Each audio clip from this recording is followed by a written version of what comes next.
So let's talk about Louis Armstrong. What do you think of when you hear his name? Do you maybe think of his bright and cheery face whenever he's singing or playing his trumpet? Do you think of his voice first, or do you think of his trumpet playing? It's very interesting to find out that he didn't sing as much as one might think.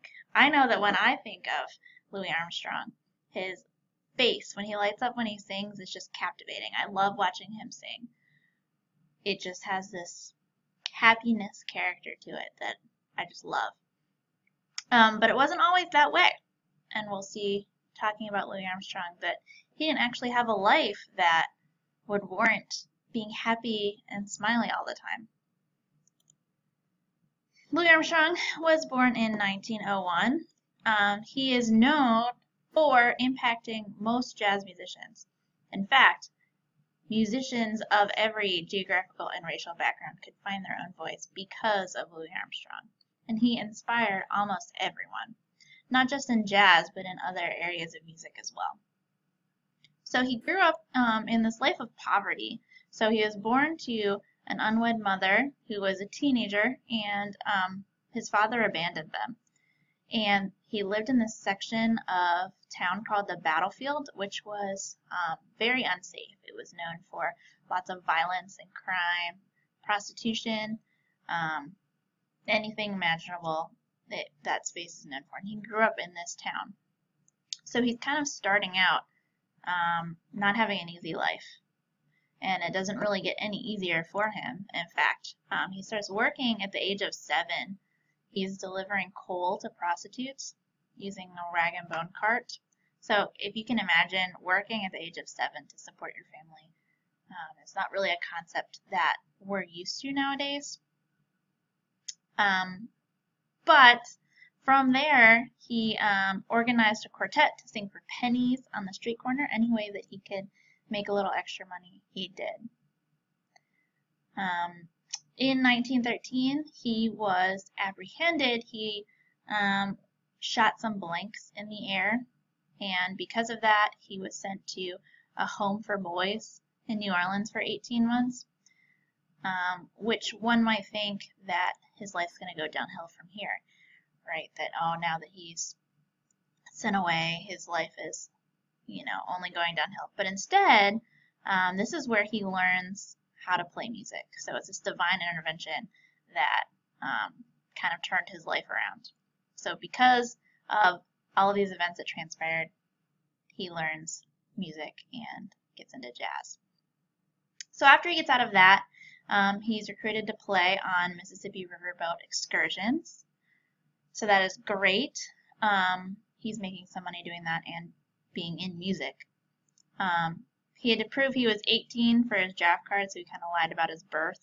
So there are some discrepancies about when he was actually born. But because of this riverboat experience and some other ones, he's learning all different kinds of music and styles and ways to play. And that was a great experience for him. He influenced every arena of Western music, whether it was symphonic music, popular music, country, any of those things. And as you can see by that wonderful smile there, he just exudes character and happiness. Your book says, at a time when jazz was denounced from political and religious pulpits as primitive, unskilled, and immoral, Armstrong used his personality to soothe fears and neutralize dissent. So he's using jazz as a way to reach people. Interesting thing to note is that he wasn't actually accepted by a lot of the bands that he played as having a good voice. I know that when I think of Louis Armstrong, I actually think of his voice first. And it's interesting to note that in most of the groups that he played in, he was not allowed to sing. Most people found his voice to be not good, or maybe even offensive, so they didn't allow him to sing. And he really wanted to sing. So he would get to the point with all of these groups where he would just say, enough is enough. If you don't let me sing, I'm going to leave. I'm going to go find someplace else, someone that will let me sing. So he played with a lot of different bands until he finally went out on his own, and that's when he was able to start singing and use his voice. So Louis Armstrong is a great example of someone that overcomes adversity in many forms, not just where he was born, the context of how he was born, the lack of material possessions or opportunities for him. He rose above that. He learned music and was working on his craft. But then, even though he learned a lot about music and was being successful, he was not allowed to sing. No one found his voice to have value. So he overcame adversity in that arena too, to finally be well known, decades later for his voice as well as his trumpet playing.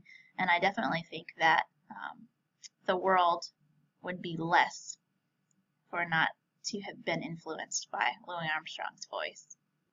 So Louis Armstrong had a lot of impact on jazz in particular. There's 5 main points. 1, he impacted blues. He helped to establish the blues scale. He's also known for impacting improvisation of his scat singing, so his way of singing using words that were nonsense syllables instead of words that were used to change the beat, the rhythm, spice up the music in that way. He's known for adding to the jazz repertoire, creating masterworks based on Tin Pan Alley, adding a lot of songs that were popular songs that he made into jazz-influenced songs. And also for rhythm, he taught the world to swing, and as we are about to see, swing takes over the world. Has a great impact on jazz. Last thing to note is that CBS News arranged for Louis to visit Africa as part of a documentary film.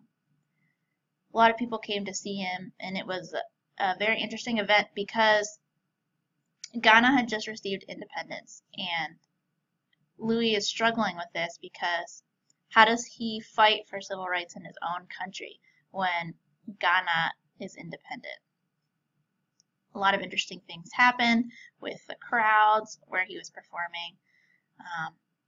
So there's a lot of racial tension going on while Louis is alive, and it's difficult for him to see Ghana have independence, but the United States still struggle with these issues. And how does he combat that? What can he do with his music to somehow promote change or do something about it? So he didn't live the most uneventful life. He definitely had his demons, if you will. We all seem to find that the most impactful musicians tend to have colored pasts. But he had such an impact on jazz, and he succeeded. He overcame adversity, what he was born into, as well as people telling him that he wasn't good enough, that he shouldn't sing. He didn't listen to those people. And I don't know if you ever struggle with those thoughts or people telling you that you can't do whatever it is that you're convinced that you were born to do. And I encourage you to look back on these influential jazz musicians who overcame all of those and realize that you have the capacity to do that as well. Jazz is all about overcoming adversity in many areas.